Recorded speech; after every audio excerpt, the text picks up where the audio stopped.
Hello everyone, my name is Michael Hester, and I'd love to welcome you to my final senior project video entitled Process Testing and Improvement of Tapping Machinery at Lisi Aerospace.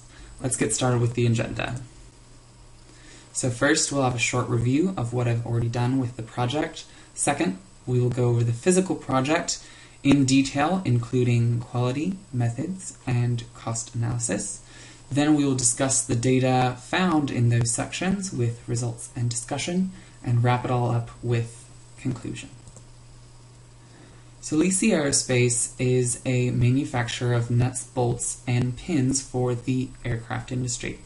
They started in 1777 in Montbéliard, France, as a family factory that slowly grew into a huge modern super corporate group. I was employed with them in a summer internship, and during that summer internship, engineering asked me to experiment with their tapping sector. So the details of the experiment basically were to experimentally determine the cycle count we could run on taps. So this would entail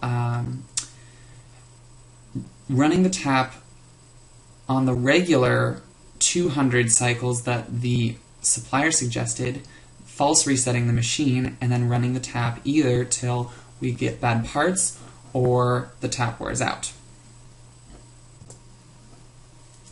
So next we have the physical project. First, I'm going to go over quality. So the quality of the tapping process was examined, and it was found that no quality checks existed before parts came to the tapping section. So this basically meant parts were produced and shipped directly to the tapping area.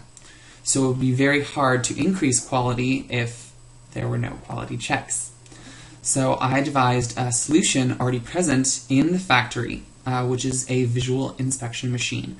This machine can 100% inspect parts that are coming through a production line or out of any section of the factory, and Lisi Aerospace already has 2 of them. So here we can see at the bottom of the slide the capabilities of the tapping machine, which would help increase quality, specifically thread view. Here is the most important because we're in the tapping sector. And then to the right we can see an error part that has been squished, and below that we can see the computer screen of the visual inspection machine that is comparing the outline of a part to a standard, which is all those numbers and tolerances on the right side of the screen. And I think implementing this quality solution would drastically increase tap life in the tapping area.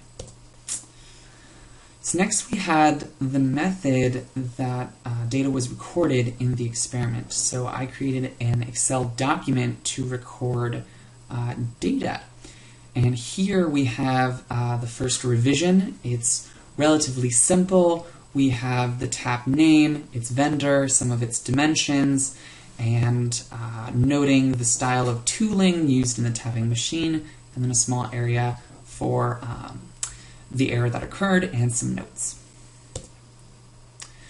But if we compare that here on this slide to the final revision, it's much more complex. So this final revision was obtained by getting input both from engineering staff and production staff. So you know what they wanted, what they needed, data they thought was important. So we can see on the right top side of the document that we have detailed facts about material and specifics on number of cycles and the date and time when the data was taken. So this would allow for parts to be charted throughout the process easier. Also, the part name is highlighted for easy reading right below all the new data.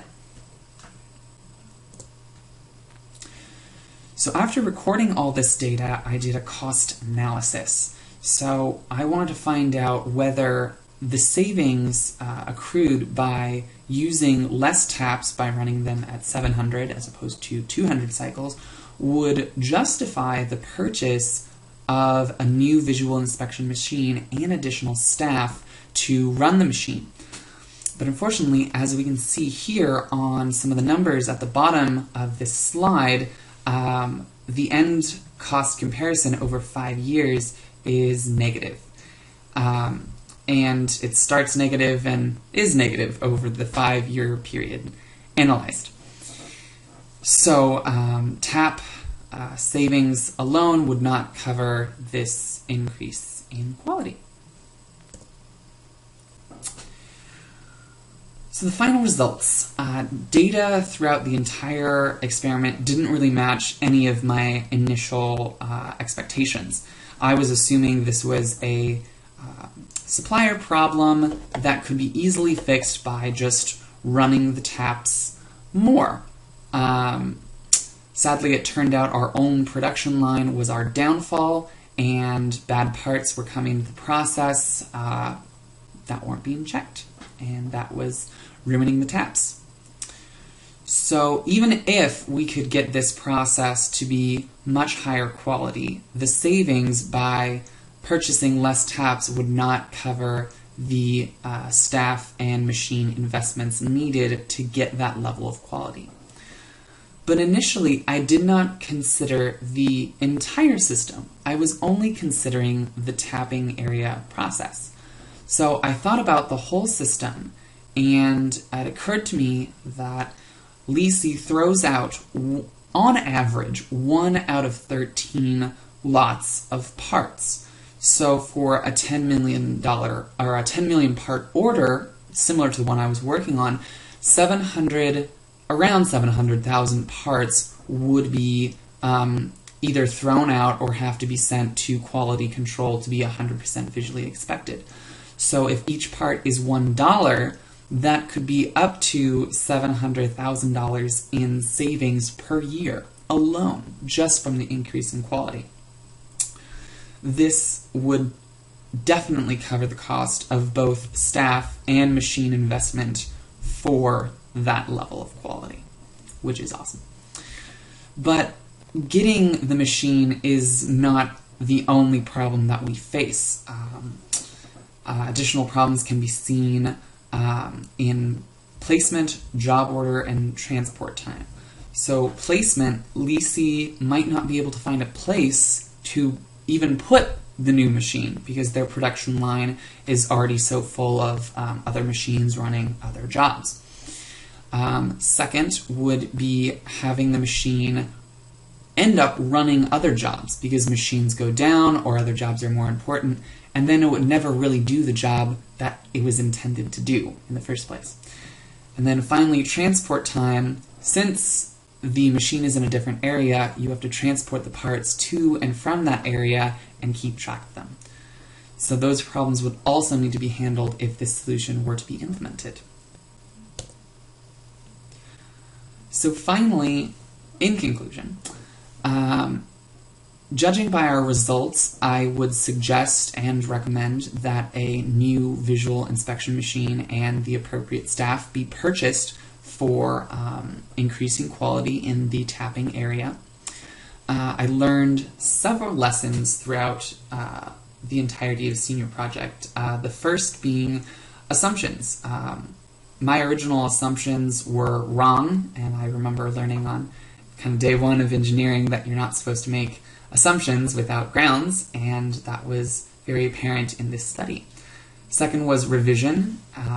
All of the documents included in the study were extensively revised by engineering, teachers, production staff, and are still not perfect. So revision is a necessary part of this process.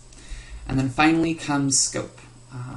My scope was initially too narrow, so I had to widen it to cover quality in the system. So I got more experience in defining project scopes. All in all, thank you so much for lending me your time, and I hope to see you all at question and answer sessions. Thank you.